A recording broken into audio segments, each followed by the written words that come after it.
में अभी काफ़ी चीज़ें बची हैं, मतलब बहुत ज़्यादा नहीं, थोड़ी बहुत चीज़ें बची हैं। हमने पेटेंट तक कर लिया था। पेटेंट के बाद जीआई तक हो गया था ना, मतलब जो टर्म्स हैं वो बेसिक टर्म्स हमने कर लिए थे। अब यहाँ पे बात होती है कि ट्रेडमार्क्स के अंदर टैग लाइन्स को ट्रेडमार्क अगर रजिस्टर करना चाहो तो कर सकते हो, पर वो डिपेंड करेगा वो टैग लाइन किसी ने ट्रेडमार्क ना लिया हो तो। ठीक है। अब need for intellectual property rights की बात करें कि इंटेलेक्चुअल प्रॉपर्टी राइट की जरूरत क्यों है, तो मैंने कल बता ही दिया था कुछ चीज़ें पिछले लेक्चर में। इकोनॉमिक ग्रोथ के लिए ज़रूरी है, नए जॉब अपॉर्चुनिटीज़ होंगे, इंडस्ट्री ग्रो करेगी। ठीक है, जो इस इंडस्ट्री ने पैसे लगाए हैं उसको नुकसान नहीं होने वाला है। एक इंटरेस्ट मेंटेन रहेगा जो चीज़ें बनाने वाला है क्रिएटर और जो चीज़ यूज़ करने वाला है उसके बीच में। ओके, तो ये बेनिफिट्स हैं जो होने वाले हैं। एक्चुअल में अगर हम इंटेलेक्चुअल प्रॉपर्टी राइट की बात करें पूरी दुनिया में, तो सबसे पहले एक कन्वेंशन हुआ जो 1883 में हुआ।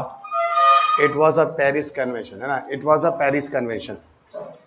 सो वर्ल्ड में पहली बार इंटेलेक्चुअल प्रॉपर्टी राइट को लेके जो कन्वेंशन हुए वो 1883 में था। It was a Paris convention. लेकिन कुछ चीज़ें उसमें एड ऑन नहीं थी पेरिस कन्वेंशन में, जो आगे जाके एड ऑन की गई 1887 में, जो वो बर्न में जाकर इंक्लूड किया गया। जैसे लिटरेरी वर्क नहीं था, लिटरेरी वर्क में कॉपीराइट, किताबें उताबें, ये सारी चीज़ें आती हैं, इनको बाद में इंक्लूड किया गया। बाद में चलकर 1883 1887 में पेरिस कन्वेंशन, बर्न कन्वेंशन, दोनों के प्रोविज़न को मर्ज करके एक नया चीज़ लाया गया, नया प्लेटफॉर्म, जिसका नाम बिरपी रखा गया। बिरपी, जिसको हम bureaux for protection of intellectual property rights कहते हैं। और इसी बिरपी का नाम आगे चलकर बदल दिया गया, जिसको हमने वीपो कहा, और फिलहाल वही वीपो है जो आज पूरी दुनिया में काम करता है। अगर किसी भी तरह कोई डिस्प्यूट्स और प्रॉब्लम इंटेलेक्चुअल प्रॉपर्टी राइट्स में होते हैं उससे जुड़े हुए, बिरपी जो है वो वीपो के फॉर्म में आता है। और वीपो 1974 में, है ना, वीपो 1974 में यूएन के अंदर ला दिया जाता है। और ये मैंने पिछले लेक्चर में बताया था कि वीपो यूएन के अंदर काम करता है 1974 ऑनवर्ड्स। इवन 1995 में इंडिया डब्ल्यूटीओ का मेंबर बनता है, और ऑफ कोर्स डब्ल्यूटीओ की ओरिजिन डेट भी वही रहती है 1 जनवरी 1995। और मैंने पिछले लेक्चर में बोला है कि इसका सीधा मतलब है कि भारत डब्ल्यूटीओ का मेंबर शुरुआत से ही है, from the beginning. Okay, India के जो लास्ट पेटेंट अमेंडमेंट एक्ट हैं वो 2005 हैं, वो सब हम लोग बात करेंगे। आफ्टर इंडिपेंडेंस हमारे इंडिया में आईपीआर को लेके क्या क्या चीज़ें चलेंगी, इसके लिए कुछ कमेटी बनाए गए। एक बक्सी दीक्षित कमेटी दिख रही है, दूसरी एन राजगोपाल अयंगर कमेटी दिख रही है। बहुत पुरानी कमेटी है, 1949-1957। इनके रिकमेंडेशंस थे। आज हम 2025 में देश की आज़ादी वाली कमेटी नहीं पढ़ेंगे। ये तो सिर्फ इसलिए बता रही है कि जैसे कोई हिस्टोरिकल प्रोस्पेक्टिव आईपीआर पे आता है, कमेटी के नाम आ जाते हैं, तो आप ये कह सकते हैं अच्छा हमारे देश में आईपीआर को लेकर ये कमेटीज़ बनाई गई थी। जैसे आज भी आपके पेपर में कस्तूरी रंगन और गाडगिल कमेटी रिपोर्ट आ जाता है, हाँ तो ठीक है ना, वेस्टर्न घाट कंजर्वेशन के लिए था, ये 10 साल पहले की चीज़ें हैं, 15 साल पहले की चीज़ें हैं, पर वो रिपोर्ट्स और नेम तो आ ही जाते हैं। तो मैंने भी थोड़ा सा आपको रिपोर्ट और नेम लिख दिया कि आप सेफ रहें कि भारत में आईपीआर के लिए भी कुछ कमेटीज़ वगैरह बनी है। बाकी उनके रिकमेंडेशंस तो आज है ही नहीं, वो रिकमेंडेशन जिस जमाने के थे आज के ज़माने में लॉट ऑफ डिफरेंसेस आते हैं। अब बात करते हैं भारत की आईपीआर पॉलिसी। देखो, भारत की आईपीआर पॉलिसी के पहले एक बात और बता दूं, हमारे इंडिया में जो मेन लीडिंग डिपार्टमेंट है आईपीआर के लिए उसका नाम है DIPP, department of industrial promotion and management. ये करके एक मेन डिपार्टमेंट है इंडिया में, डीआईपीपी। ओके, इंडिया में यही रिस्पॉन्सिबल है इंडिया में आईपीआर के प्रोटेक्शन के लिए। So this department is responsible for the protection of IPR. Okay, इसका नाम अब बदल चुका है, it's new name is DPIIT. इस बारे में हम लोग बाद में बात करेंगे, it's new name is DPIIT. लेकिन यही वो मेन डिपार्टमेंट है इंडिया में जिसकी पूरी रिस्पॉन्सिबिलिटी में है इंडिया में आईपीआर का प्रोटेक्शन करना, इंडिया के डिपार्टमेंट से। डीआईपीपी सीआईपीएम लेकर आया है, सीआईपीएम लेकर आया है, और सीआईपीएम को ही पूरी रिस्पॉन्सिबिलिटी दी गई है, किसकी, आईपीआर पॉलिसी की।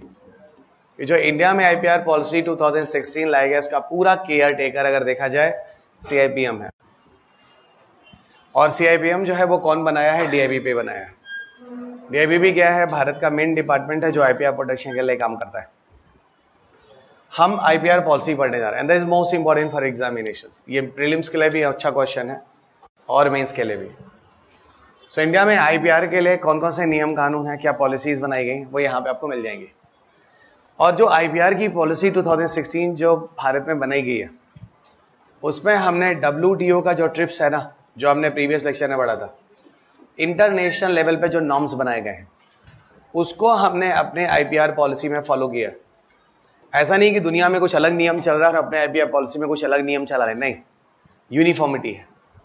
जो इंटरनेशनल लेवल पे जो नियम कानून लाए हैं उन्हीं नियम कानून को हम लोग अपने इंडिया के आईपीआर पॉलिसी में भी अपनाते हैं और ये ज़रूरी भी है।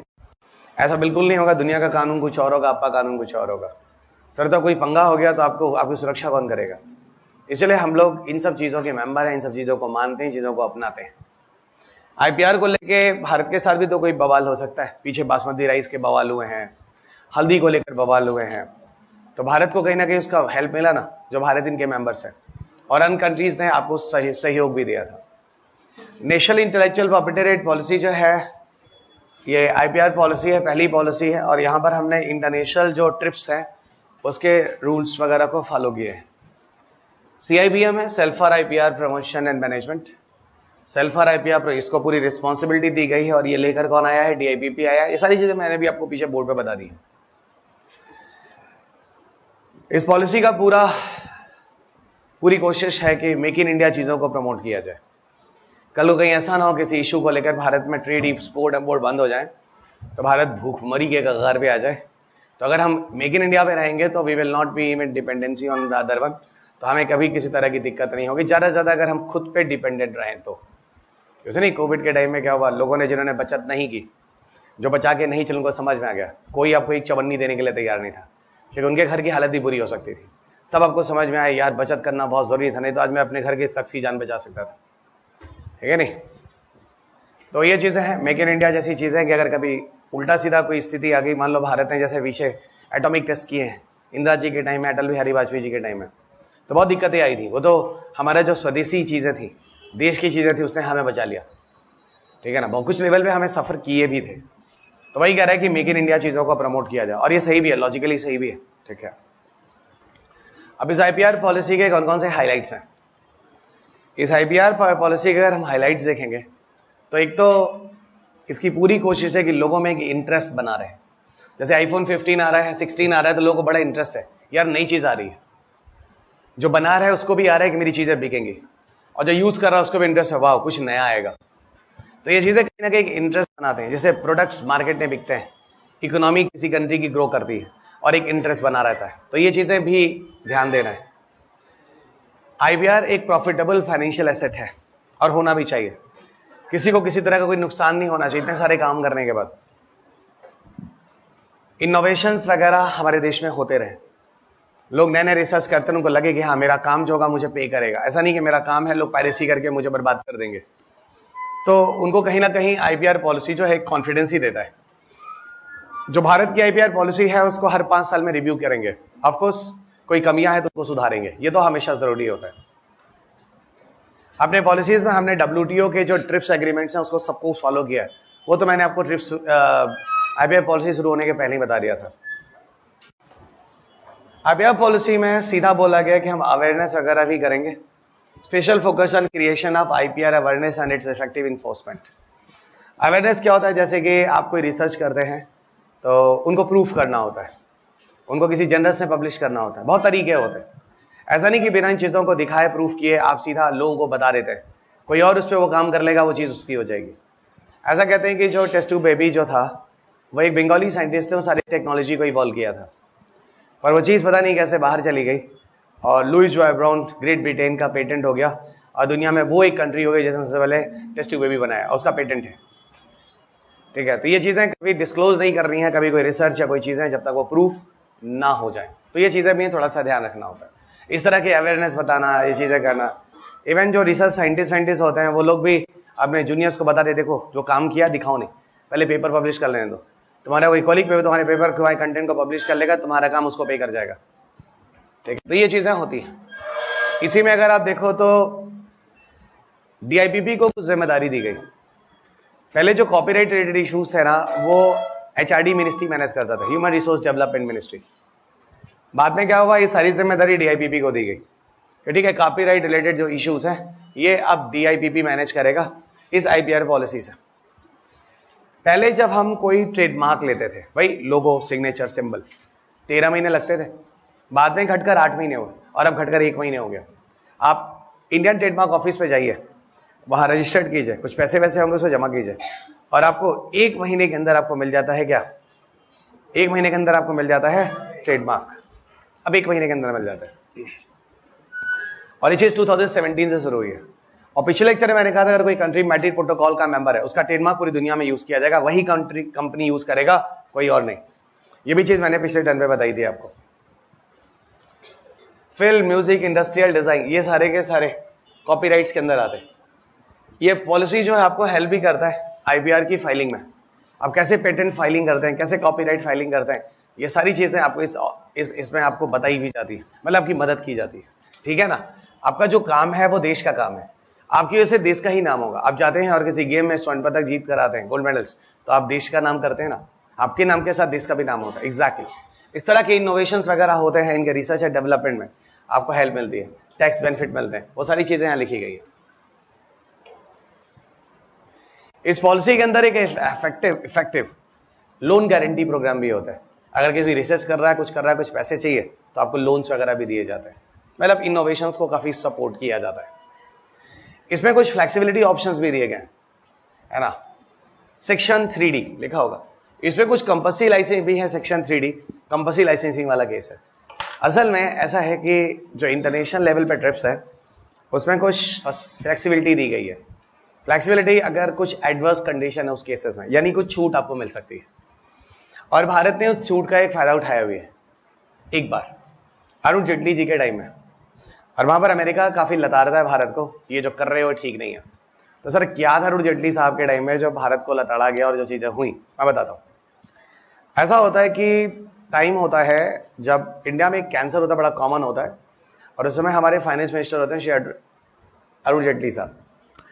उनके टाइम में ये होता है कि जो कैंसर कॉमन होता है वो सर्विक्स वगैरह का कैंसर होता है, यूट्रस वगैरह का जो कहते हैं, इसके वैक्सीन्स भी आते हैं, है ना, इसके वैक्सीन्स वगैरह भी आते हैं। जो लोग जागरूक होते हैं, जिनके घर में महिलाएं और पुरुष, वो अपने घर की महिलाओं को इस तरह के इंजेक्शन लगवा देते हैं, क्योंकि बड़ा कॉमन कैंसर है फीमेल में, और वैक्सीन है तो इससे बढ़िया क्या है, 2 डोज होती हैं। अब इस समय क्या पता नहीं, 18 से 45 साल की वीमेंस को लगाए जाते हैं, शायद 20 से 45 साल के। सो ये वैक्सीन वगैरह जो होते हैं, ये नहीं, जब कैंसर होता है वो, ये तो वैक्सीन बचने का तरीका है, मैं तो ऐसे बता रहा है कि ये वैक्सीन अवेलेबल है आज मार्केट में। इनके जो कीमोज जो आते थे बड़े महंगे आते थे, तो बहुत सारी महिलाएं, बहुत सारे लोग इंडिया में मर जाते थे। तो हुआ क्या, ये कीमो बड़े महंगे होते थे, तो इनको खरीद पाना इज नॉट इजी टास्क। तो सरकार ने क्या किया, इसके जेनरिक मेडिसिन बना दिए और लोगों को दे दिए। जेनरिक मेडिसिन वही होता है जो उसी तरह के सॉल्ट को यूज किया जाता है, पर उस नाम से, वो ब्रांडेड नेम से दवाइयां नहीं बिकती, उनकी पायरेटेड समझ लो। और ये पायरेटेड काम जो इंडिया ने किया था, इसके लिए अमेरिका ने इंडिया को बहुत डांटा भी था, ये क्या कर रहे हो तुम, हमारी कंपनी के साथ नुकसान कर रहे हो, हमारी जो कंपनियां हैं। तो भारत ने बोला देखो मैं ना सेक्शन 3D का लाभ ले रहा हूँ, जो फ्लेक्सिबिलिटी ऑप्शन ट्रिप्स के अंदर रखी गई, अगर अपने पब्लिक इंटरेस्ट के लिए, क्योंकि भारत की कंडीशन आप सब जानते हैं, 75 साल में भी हम लोग भिखारी रह गए, है कि नहीं, अकॉर्डिंग टू जो रिसेंट माहौल चल रहा है। आज भी मोहताज हैं सिलेंडर के लिए, तेल के लिए, खाने के लिए, ठीक है ना, उस पर किसी का ध्यान ही नहीं जाता, ठीक है। तो उस केसेस में यह है कि दवाइयां देखो मुहताज रह गए, कोविड में भी हमने देखा मुहताज रह गए हम लोग, दवाइयां नहीं दे पाए अपने घर वालों को, अच्छी सुविधा नहीं दे पाए, इलाज नहीं करा पाए, ठीक है। तो यहाँ पर उन्होंने जेनरिक मेडिसिन फटाफट अवेलेबल किया और दिया। तो हमने, अरुण जेटली साहब ने सीधा डिफेंड भी किया, देखो ऐसे सर्कमस्टांसेस पे ऐसे फ्लेक्सिबिलिटी ऑप्शंस दिए गए थे, और इन फ्लेक्सिबिलिटी ऑप्शंस को हमने अपने ट्रिप्स के नियम से भी फॉलो किया, देखो फायदा हो गया कि नहीं। अंतरराष्ट्रीय स्तर के नियम कानून को फॉलो करने से हमने कैंसर के केस में अपने लोगों की जान बचा ली, लेकिन हमने बोला देखो हम नियम से चल रहे हैं, हमने कुछ भी गलत नहीं किया, पब्लिक इंटरेस्ट के लिए ऐसा काम किया। अब समझ में आई बात, नियम कानून फॉलो करने से फायदा आपका भी हो सकता है, और इवन मुझे लगता है आपका ही फायदा होता है। तो ये चीजें थी, life saving drugs affordable price पे नहीं अवेलेबल था, तो आपने अफोर्डेबल प्राइस पे अवेलेबल कर लिया। अमेरिका ने कितना भी डांटा पर आपने सीधा बोला, अरुण जेटली साहब ने सीधा बोला, अरुण जेटली जी के टाइम में हुआ था कि हमने कैंसर ड्रग्स जो बनाए हैं उसमें सीधा पब्लिक इंटरेस्ट को वैल्यू दी है और CLVL की कंपल्सरी लाइसेंसिंग वगैरह हमने नहीं किया और जेनरिक ड्रग्स हमने खुद बना लिए without the permission of the companies या पेटेंट ओनर। जिसने वो दवा बनाई है उस पेटेंट ओनर के मालिक के बिना ही परमिशन के हमने उस दवा का क्या बनाया है, हमने उस दवा का जेनरिक बनाया। जेनरिक वही मतलब जो ब्रांडेड मेडिसिन की कॉपी होती है, पर आप ब्रांडेड मेडिसिन को उस की कॉपीज को उस ब्रांडेड मेडिसिन के नाम से नहीं बेच सकते।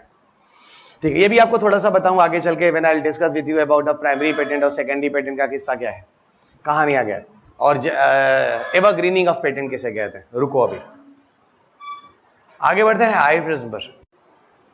अगला छोटी छोटी चीजें हैं, सुनते रहना, ठीक है। आई प्रिज्म पर, आई प्रिज्म एक तरह का कंपटीशन है, इंटेलेक्चुअल प्रॉपर्टी कंपटीशन है। ये कंपटीशंस कॉलेज और यूनिवर्सिटी लेवल्स पे होती है। आई प्रिज्म एक कंपटीशन है जो कॉलेज और यूनिवर्सिटी लेवल पे होने वाले कंपटीशन है। इस कंपटीशन में होता क्या ऐसा है, एक्चुअल में इस कंपटीशन को कराने के पीछे ये है कि जो नई जनरेशन है, यूथ, इनको थोड़ा IPR को लेके अवेयर करना, अवेयरनेस, जागरूकता करना। और यहाँ पे आप लोगों से बोला भी जाता है पोस्टर सबमिट करो, है ना, अपने थॉट्स दो, मतलब अपने ओपिनियन दो, ऑडियो वीडियोस फॉर्म में दो, आप क्या सोचते हैं IPR को लेके, क्या कमियां हैं, क्या इंप्रूवमेंट है, कैसे हम और ज्यादा सुरक्षित कर सकते हैं प्रॉपर्टी राइट्स वगैरह को।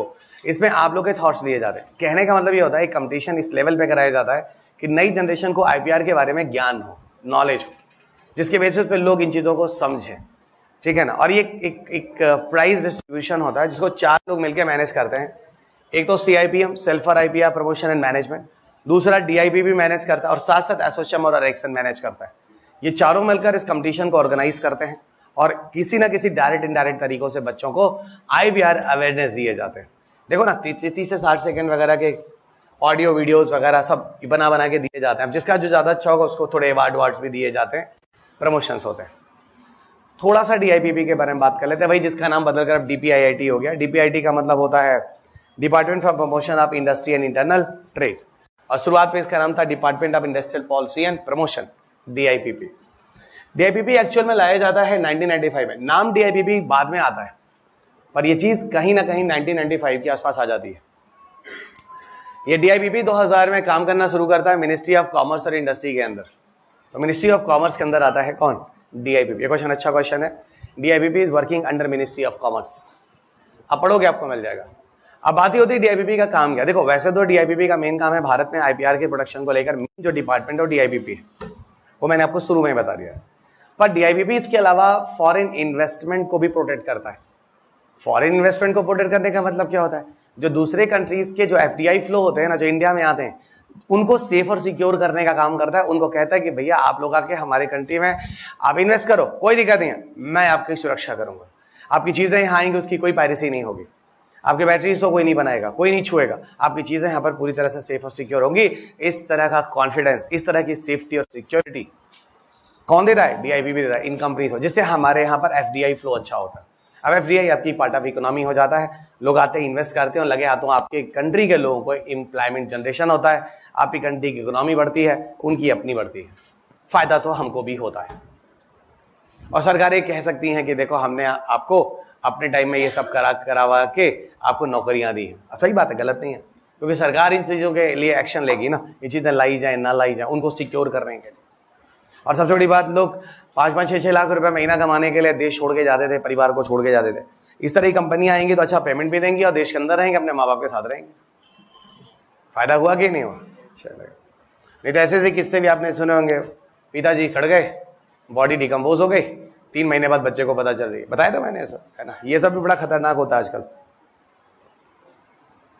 बच्चा अपनी दुनिया में खुश है, पैसे कमा रहा है, बीवी बच्चे लेके विदेश निकल गया, ठीक है, पिताजी गए नहीं, उनको यहाँ के लोगों से प्यार है, क्योंकि यहीं की मिट्टी, यहीं की खुशबू है। बेटे को क्या लेना देना देश वैसे, पैसा इंपॉर्टेंस होता है, चलेगा। और सही बात है, जिंदगी में इतना आदमी पैसा, इतनी मेहनत किया है, पैसा ना कमाए तो क्या करे। Self for IPR promotion management क्या है, CIPM। देखो इसका स्लोगन जो है, क्रिएटिव इंडिया, इनोवेटिव इंडिया। नई नई चीजें बनाओ, इनोवेशंस करो, है ना, तो क्रिएट करो, इनोवेट करो, ये चीजें। और सही बात है ना, इसका सीधा काम है और रिसर्च करो और डेवलपमेंट करो। और सुनो, इसमें भी वही मिलेगा, IPR पॉलिसी 2016 की पूरी जिम्मेदारी किसको दी गई, CIPM को दी गई। वही चीज है, CIPM को दी गई। CIPM पब्लिक अवेयरनेस, वही चीजें IPR फाइलिंग वाइलिंग, जो चीजें आपने IPR पॉलिसी देखी फिर वो चीज दोबारा लिखी है आपको मिलेगा, ठीक है, दोबारा फिर वही चीज मिलेगी, तो बात ही मत करो। एक इशू हुआ था भारत में 2016 के आसपास, और वो कॉपीराइट वायलेशन का कुछ केस हुआ था, और जो इंटरनेशनल पब्लिकेशन है, ऑक्सफोर्ड है, कैम्ब्रिज है, मिल जाएगा है ना, जो ऑक्सफोर्ड है, रिलेटेड राइट्स तो आपको मैं बता चुका हूँ, वो एक वो बताई थी सूर्यवंशम है ना, सूर्यवंशम वाला, तो उस पर बात नहीं करता, सीधा मैं वो कॉपीराइट वाला इशू बताता हूँ, DU कॉपीराइट वाला जो केस हुआ था। ये कुछ इंटरनेशनल पब्लिकेशंस हैं, जैसे ऑक्सफोर्ड है, कैम्ब्रिज है, इनकी किताबें आती हैं और भारत में बिकती हैं, इनकी किताबें आती हैं और भारत में बिकती हैं, ठीक है। और इन किताबों के दिल्ली यूनिवर्सिटी में एक दुकानदार है, शॉपकीपर है, जो क्या करता है, उनके पेजेस वगैरह के जीरोक्स देता है बच्चों को।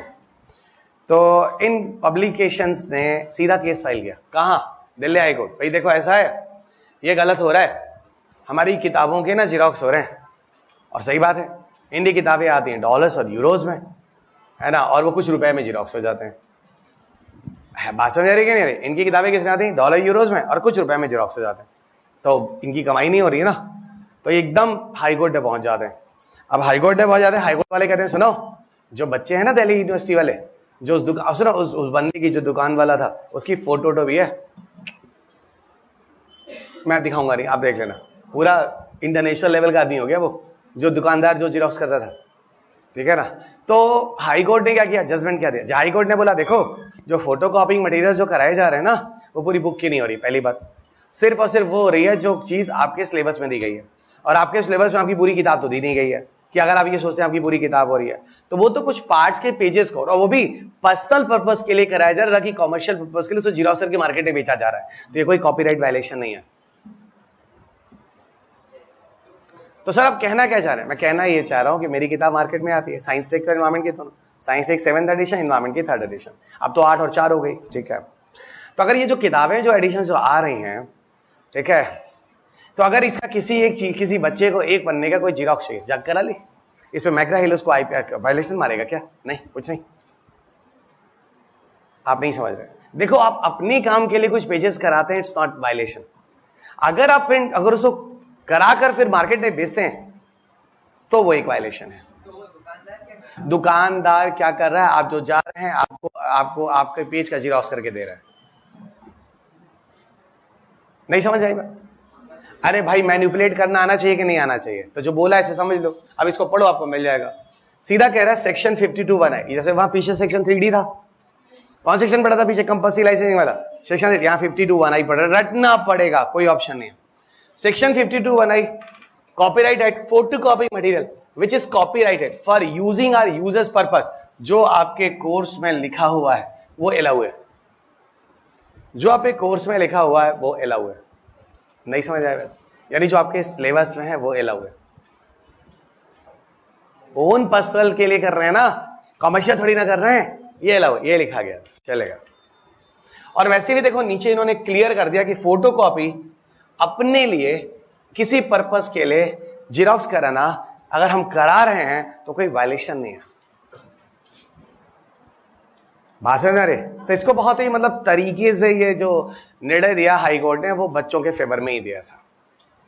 अब तो खुश, और अभी कम होशियार थोड़ी ना है, महंगी महंगी किताबें हैं, है कि नहीं? अब तो मैं वीडियो पे हूँ, ऑनलाइन में बता रहा था कि मेरे घर के अंदर सारी फॉरेन किताबें हैं।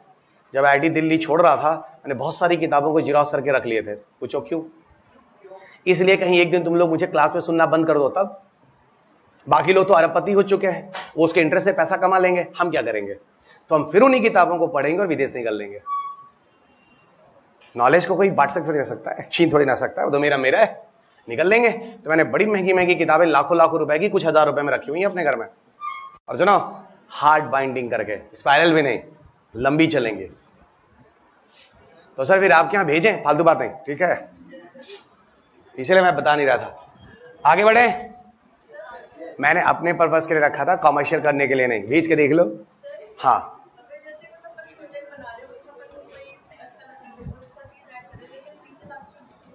हाँ, तो वो तो हम कर लेते हैं ना, तो वो तो हम प्रोजेक्ट में स्कूल, हाँ कर सकते हैं, कर सकते हैं, कर सकते हैं, कर सकते हैं, लेकिन उसका भी नियम है। मेरी किताब में नहीं कर सकते, क्योंकि मैकग्रा-हिल का नियम है कि 20% से ज्यादा प्लैगरिज्म नहीं होना चाहिए। और जब मैं जैसे किसी डेटा को ले रहा हूँ, जैसे मिनिस्ट्री ऑफ फलाना डिफेंस ले रहा हूँ, डीआरडीओ ले रहा हूँ, तो उसे मेंशन करता हूँ कि मैंने ये डेटा यहां से लिया है, लेकिन अंतिम में फिर भी यही होता कि पूरी किताब में 20% से ज्यादा कंटेंट नहीं होना चाहिए। प्लैगरिज्म में आप फंस जाओगे। स्टैंडर्ड पब्लिकेशन ने अपना बना रखा है। और लिटरली ये बताओ कि मैं एमएनआरई का डेटा नहीं लूंगा तो फिर कहां का लूंगा? सबसे ऑथेंटिक तो वही होगा ना, ministry of new and renewable energy. और मैं तो देखो, जब आप बुक पढ़ोगे उसमें नीचे सोर्स लिखा होता है, तो फैक्चुअल डेटा मैं लेता हूं, कंसेप्ट पार्ट को मैं चेंज कर देता हूं। और ये चीजें तो अलाउ है ना, ये तो गवर्नमेंट के ज्यादा ऑफिशियल चीजें होती है। अब यहीं पर कुछ पेटेंट अमेंडमेंट एक्ट को लेकर बात होती है। क्या होती है?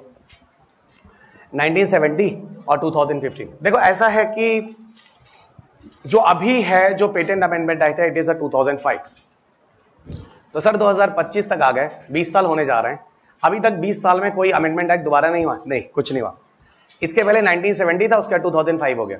देखो ये अमेंडमेंट एक्ट ये कह रहा है, साफ साफ कह रहा है कि patent amendment act 1970, plants and animals in the whole or any part thereof other than microorganism but including seeds, varieties and species and essential biological processes for production and propagation of plant animals are not intervention as per the act and is not patentable। सीधा कहने का मतलब है, कोई organism है, कोई जीव है, कोई पेड़ पौधा है, किसी जगह पे पाया जा रहा है एज अ नेचुरल, और वो आपने खोजा, उसके बारे में जाना, तो उसका कोई पेटेंट नहीं होता, क्योंकि आप उसके पीछे जिम्मेदार नहीं है। कुदरत ने उन चीजों को जनरेट किया है, तो सिर्फ पेटेंट कहां होगा? तो सर आप कहना क्या चाह रहे हैं? चलो मान लो मैं कैलाश पर्वत पे जा रहा हूं, कैलाश नहीं जाना, हिमालय पे जा रहा हूं, एकदम सन्यासी बनने जा रहा हूं, अब एकदम मोह माया खत्म, बच्चों का मोह खत्म, अब एकदम बैरागी हो रहा हूं और अब निकल रहा हूं, फल फूल खाऊंगा, कंदरा वंदरा है ना, अपना गुफा में रहूंगा, उसी तरह का। मोदी जी कहे थे मैं भी जाऊंगा, और चिंतन मनन इक्वल टू सफलता वाला काम। अब एकदम मैं जा रहा हूं और अचानक रास्ते में एक लाल रंग का भालू मिल गया, बियर है ना, रेड कलर का भालू मिल गया, बेर। यहाँ हम तो बियर बोलते हैं, तो साउथ इंडिया वाले बच्चे बहुत गुस्सा करते हैं, वो बेर बोलते हैं, क्योंकि वो बियर का मतलब एक और बियर होता है ना, थोड़ा दिक्कत हो जाता है। हम लोग का गाँव में बियर बोल दिया, हम लोग बियर बोलने लगे है ना। हमको जो गांव में पढ़ाया इंग्लिश ना, उसका प्रोनाउंसिएशन बहुत गंदा था, उसने मुझको आगे चलकर लाइफ में बहुत बार जलील कराया। और मैं ठहरा सरस्वती विद्या मंदिर वाला बच्चा, पिताजी ठहरे आरएसएस के। आप समझ रहे हैं, उन्होंने मेरी इंग्लिश सुधरने ही नहीं दी। संस्कृत पढ़ो, संस्कृत पढ़ो, संस्कृत पढ़ो, हिंदी भी नहीं, संस्कृत पढ़ो, संस्कृत पढ़ो। और इस चक्कर में उन्होंने, इंग्लिश तो मैंने सीख गया, लेकिन प्रोनाउंसिएशन गंदे रह गए मेरे। जब मैं दिल्ली पहुंचा तो मैं इतने गंदे प्रोनाउंसिएशन करता था, कई बार तो मैं क्लास में जलील भी हुआ, लेकिन थैंक गॉड ऊपर वाले का, बच्चों ने फिर भी मुझे सुना, है कि नहीं। जैसे मैं आया दिल्ली में, बोला वोमेन, अरे क्या बोल रहा है, फिर मैंने कहा अरे WOMEN, तो बच्चे ने कहा अरे सर ये वेमेन होता है। हमने कहा अरे भाई हम अंग्रेजी मूवी नहीं देखे थे, हमारे जमाने में अंग्रेजी मूवी का मतलब कुछ और होता था।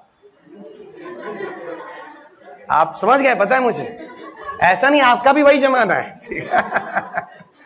लेकिन हम लोग के घरों में वो कल्चर नहीं था कि बच्चा इंग्लिश मूवी देख रहा है, इंग्लिश मूवी का मतलब कुछ गलत ही मानते थे, तो वो चीजें कभी प्रोनाउंसिएशन हुई नहीं। बरात में मेरे को एसेंट, देखो अमेरिकन एसेंट भी है मेरे पास, मैं बोल लेता हूँ, क्योंकि रहा मैं विदेशों में रहा, लेकिन दिक्कत हुई। एक गांव को सीधे शहर में भेजोगे तो दिक्कत होगी। अब इस सरस्वती विद्या मंदिर, शिशु मंदिर, आप समझ रहे, जहां क्लास 5 के बाद तो इंग्लिश पढ़ाई जाती है। तो ये हो गया भाई कि वो रेड कलर का जो बेयर था मैं लेकर के आया, लेकिन सुनो, अब लेके आऊंगा तो मैं कहूंगा हमारा है, हमारा है, हमारा है, हमें इसका पेटेंट हो जाएगा, तो लोग कहेंगे पागल हो गया, तुम पैदा किए हो क्या लाल रंग का भालू? मैं कहूंगा नहीं, तो तुम्हारे इसके पीछे क्या हो, तो दुनिया में वहां मौजूद था तो तुमको मिल गया बस, तो ये पेटेंट कहां होता है? अब आप समझिए, कोई नेचुरल ऑर्गेनिज्म का इस तरह कोई पेटेंट नहीं होता।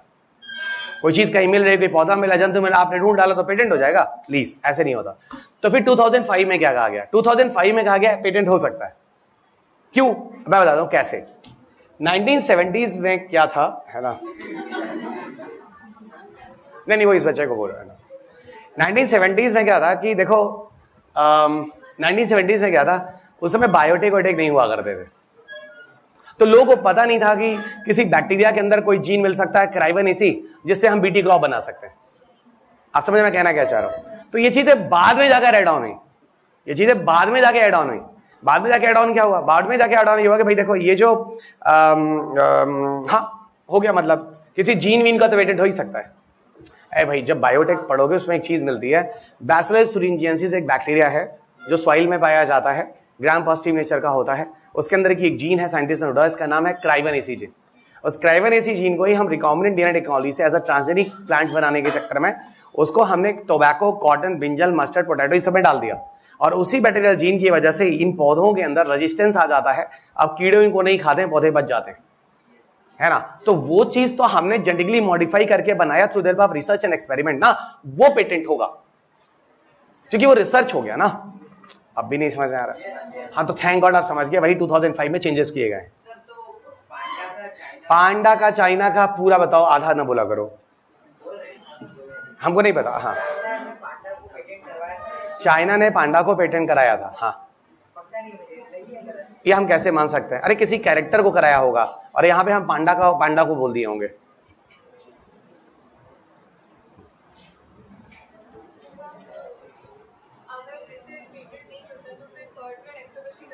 हाँ सही बात है बच्चा, सही बात है। ऐसे अगर पेटेंट नहीं, एक मिनट, क्वेश्चन समझे नहीं, सॉरी हम उसको कुछ और बोलने जा रहे थे। बोलो, सॉरी। हाँ, होता है,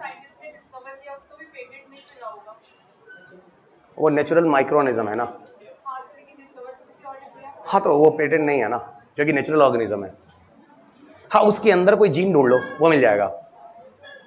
बैसिलस thuringiensis भी एक बैक्टीरिया था, उसको लोगों ने डिस्कवर किया ना, लेकिन वो तो नेचुरल था, नेचुरल ऑर्गेनिज्म है। उसके अंदर जाकर कोई जीन रिसर्च करके ढूंढा, वो हो गया पेटेंट। डिस्कवरी नहीं बोलेंगे बच्चा, डिस्कवरी तो हम रिसर्च करके वो भी निकाल रहे हैं उसके जीन का। नेचुरल कैरेक्टर्स बोलो। Patent is not be have on the natural character of any organisms. जो कोई नेचुरल जीव है उसका पेटेंट नहीं होता, जो नेचर में खुद मिल रहा है।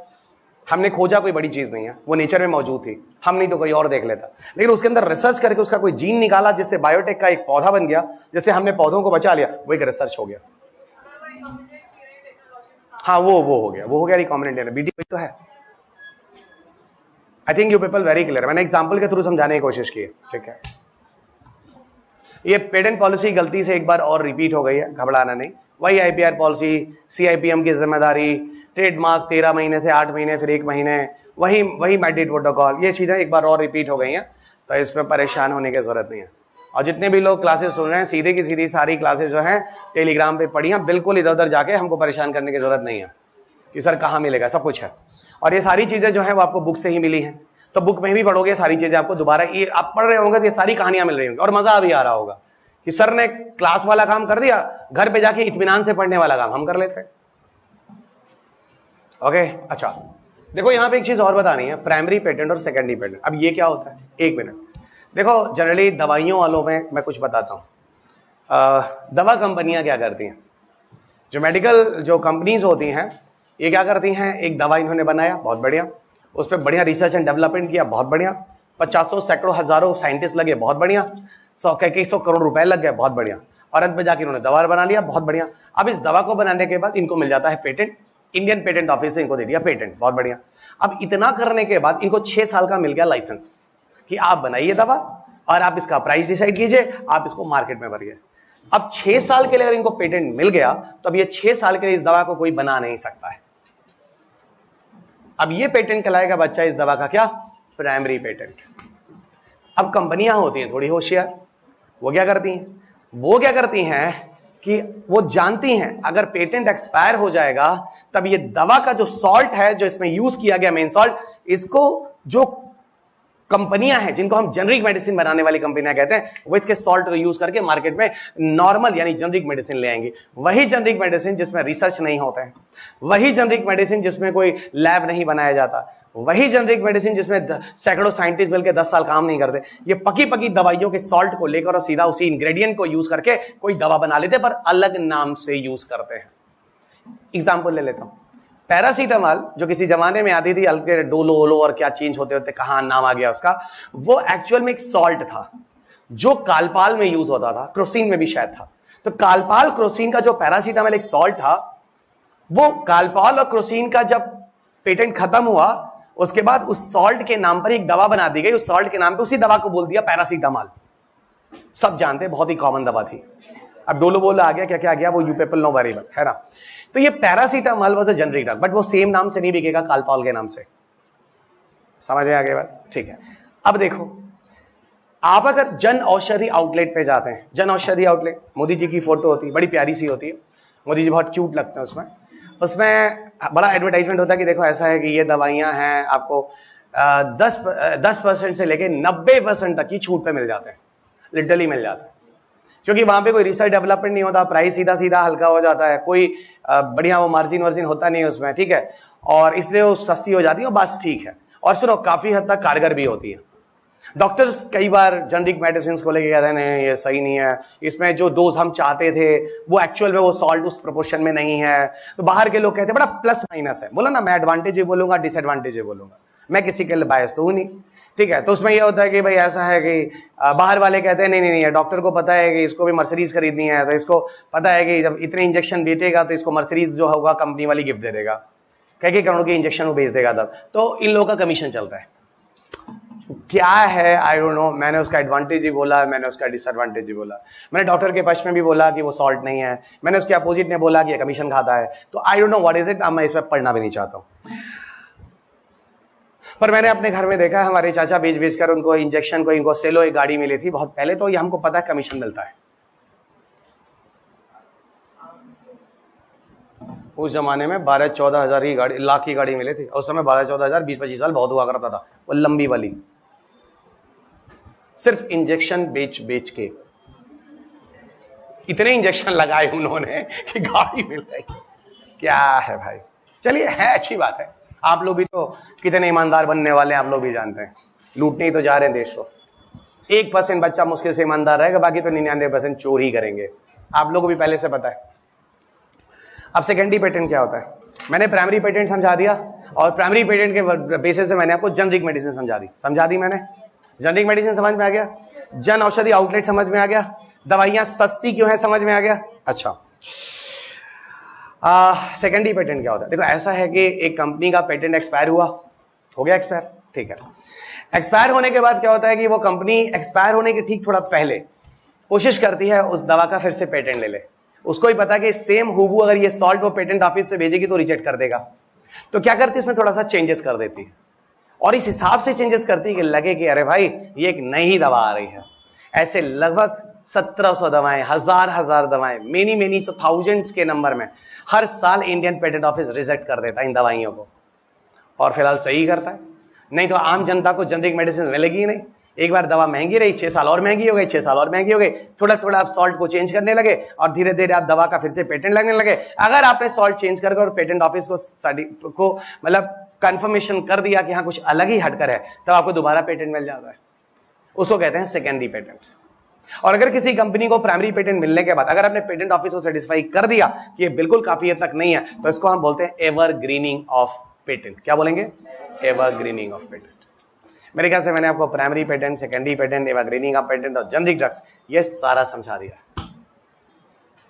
क्लियर? ये सारा समझा दिया। तो ये था पूरा का पूरा टॉपिक जो यहां पर आईपीआर का मैंने समाप्त कर दिया। अब आपको लिए चलते हैं एक नए टॉपिक की तरफ, जिसको मैं बोलूंगा कि आपको वहीं से मिलेगा जहां पे सारी चीजें अवेलेबल हैं। Evergreening means if a company got primary patent, after it further the company sent this medicine is again for the further patent to Indian Patent Office and got it further patent, then this case is called evergreening of patent. And now this company will enjoy for more duration of time and get more and more income. Sorry? No. Patent is actually valid for the 6 years and depends on the medicines. जैसे some of the medicines are very very important medicines and very common medicines, so that patent duration is something different. In the case of copyright the duration is 20 years, but in the case of medicine it's hardly 6 years generally. हाँ, तो वो basic medicine that is a what is a generally name is used? नहीं, general name is used, broad some name is used there. A medicine that have a many other application and uses also, मतलब जो बहुत सारी जगहों पे use कर सकते हैं, उसके लिए एक नाम आता है। एनीबडी? नहीं, वर्सेटाइल वो अलग ही नाम है, आप छोड़ो, वो नहीं याद आ रहा, बाद में बताऊंगा, आ गया तो डिपेंड टू मेडिसिन, ये 6 साल वाला है या 20 साल वाला है या 10 साल वाला है, और जनरली मेडिसिन में 10 और पेटेंट का कम होता है। Someone have a certain amount of money for what? नहीं, क्यों देगा? करप्शन कह रही हो सीधा करने को? देगा, कर ले सेटिंग। भारत है, भारत में सेटिंग हो जाती है, कोई दिक्कत नहीं है। सामने लेकर दे दो 2-4 करोड़ रुपया, वो कर देगा। भाई उसको भी तो मर्सिडीज में चलना है यार, तब कर देगा।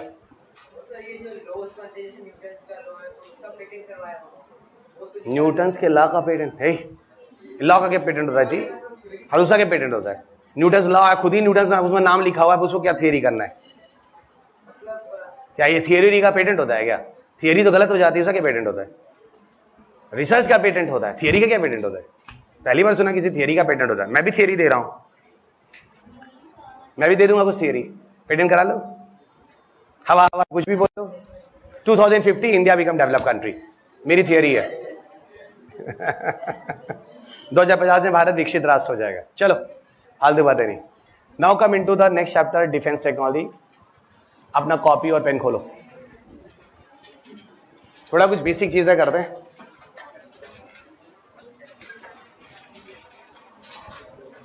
Defence technology,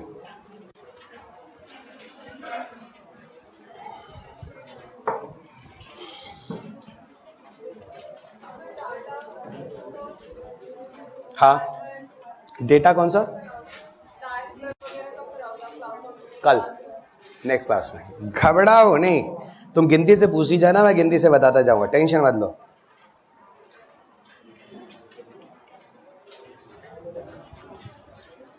okay everyone, so give a heading defence technology.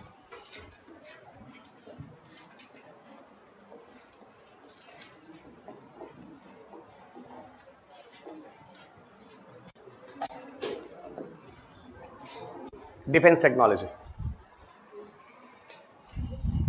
उसमें ज्यादा बताना क्या है? एक तो क्लाउड कंप्यूटिंग बताना है, एक तो एज कंप्यूटिंग बताना है, फोटोनिक्स थोड़ा बताना है। वो बता दो तो 10 मिनट गए, छोटी छोटी चीज है। Surface wave, dark wave, deep wave. बस डीप वेव है जिसके बारे में कुछ पता ही नहीं चलता। सारे अभी क्यों बोलूं,